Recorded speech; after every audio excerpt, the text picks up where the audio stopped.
Hyundai has radically reimagined its largest SUV, the Santa Fe. The looks are divisive, but you can't argue with the improvements in space and practicality. And if you're having second thoughts about that family EV, you'll appreciate the frugal hybrid engines. It's a very decent step forward. It might be all change from a design point of view, but what lies beneath the bonnet here is resolutely familiar.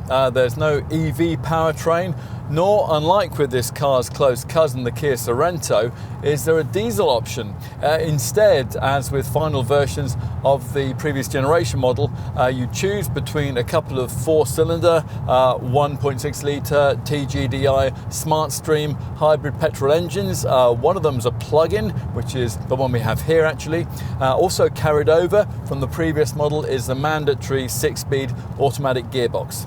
Now, if you're expecting a big family SUV like this to handle like a bus, then you might be pleasantly surprised by this Santa Fe. Yes, of course, you would be rather unwise to start throwing the thing around. The light steering really doesn't encourage that anyway, nor does, in fact, the level of body roll that you'll experience when you're pressing on through those tighter turns. But the steering weights up quite progressively, there's plenty of traction, and the square shape and tall driving position make this Hyundai easier to place on narrow lanes than through city streets than you'd think it would be, with over 2.2 meters of body width between the mirrors.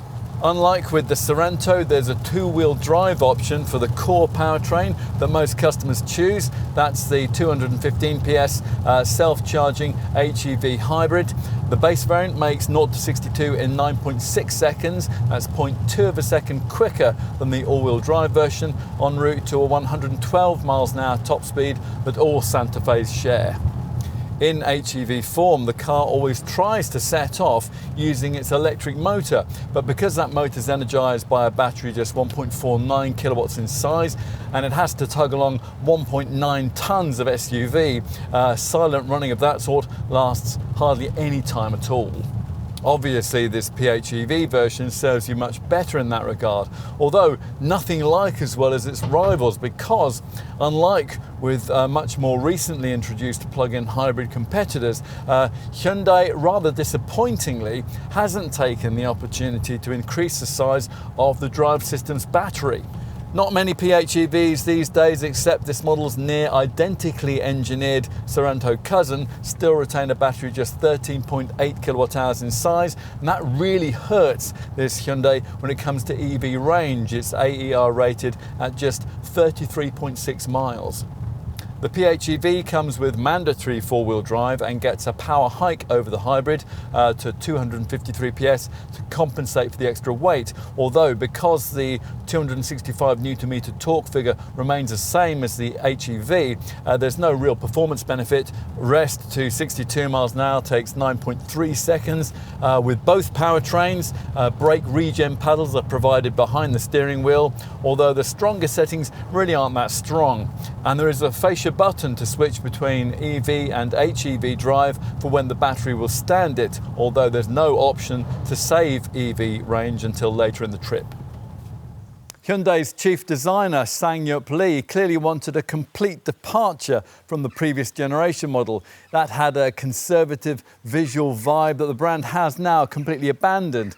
The squarical, rugged, practical look of this replacement certainly won't be to everyone's taste, but for this kind of car, it's currently a look which is very much in. It's a trend started by the current Land Rover Defender. Senior Vice President of Design, Simon Lowsby, calls it a brick, which doesn't sound very complimentary, but this Mark V shape clearly has what its predecessors always lacked: pavement presence. Styling then that goes its own way outside, but will it be the same in the cabin? Well, to some extent, yes. There's no attempt here to follow the class trend towards an overtly premium ambience, and you certainly wouldn't think you were in a posher branded model, but everything feels solidly assembled and of strong wipe clean quality.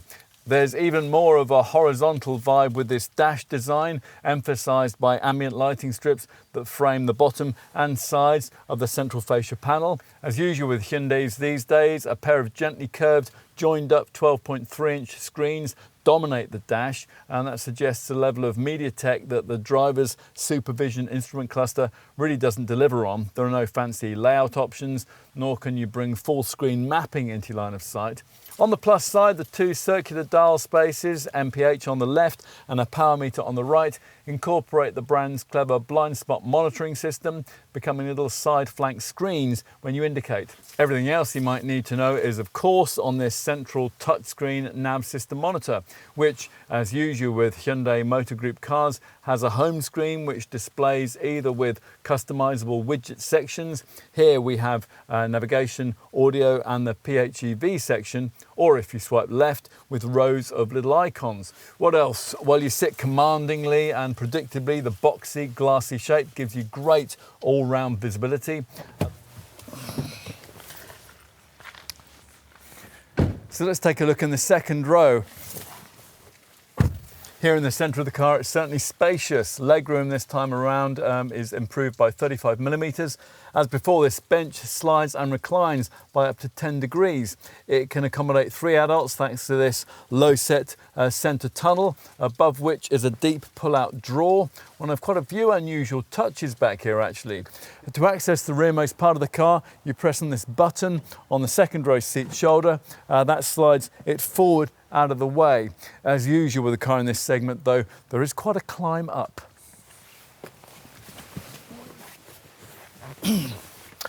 And once you get yourself into the very back, there's the usual bum-low, knees-high seating position, which is better suited to kids, which is usually in this class. This part of the Santa Fe is mainly designed for. Still, adults relegated back here will be better off than they would be with most other models in this segment, and the big square side windows make it feel less claustrophobic than you'd expect too. Let's finish with a look in the boot, the aperture for which is exceptionally wide. Once this huge tailgate rises, despite the boxy shape, it's no surprise to find that with all 3 rows in place like this, there's hardly any luggage space. Push the third row pews into the floor, which has to be done manually, and things improve hugely, of course. 628 litres of space is freed up, a figure that falls only fractionally to 621 with this PHEV model. If you want to go further and flatten the second row, there are switches to do that on the right.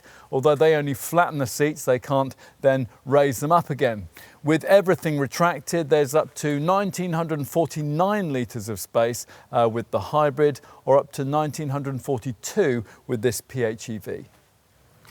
Not everyone's going to like the radically changed look, but at least it'll now be difficult for prospective segment buyers to ignore it. If you like the visual statement this car makes, you'll really like it, which isn't something you could have said about any of this model's predecessors. It manages to be a lot more practical this time around too. There is apparently a trend in South Korea for campers to sleep in their cars instead of in a tent, and you could almost do that in this one. So it's an adventurous SUV and a family wagon and a school-run statement all rolled into one. And it'll attract a whole new breed of buyers too, who previously never would have considered a Santa Fe.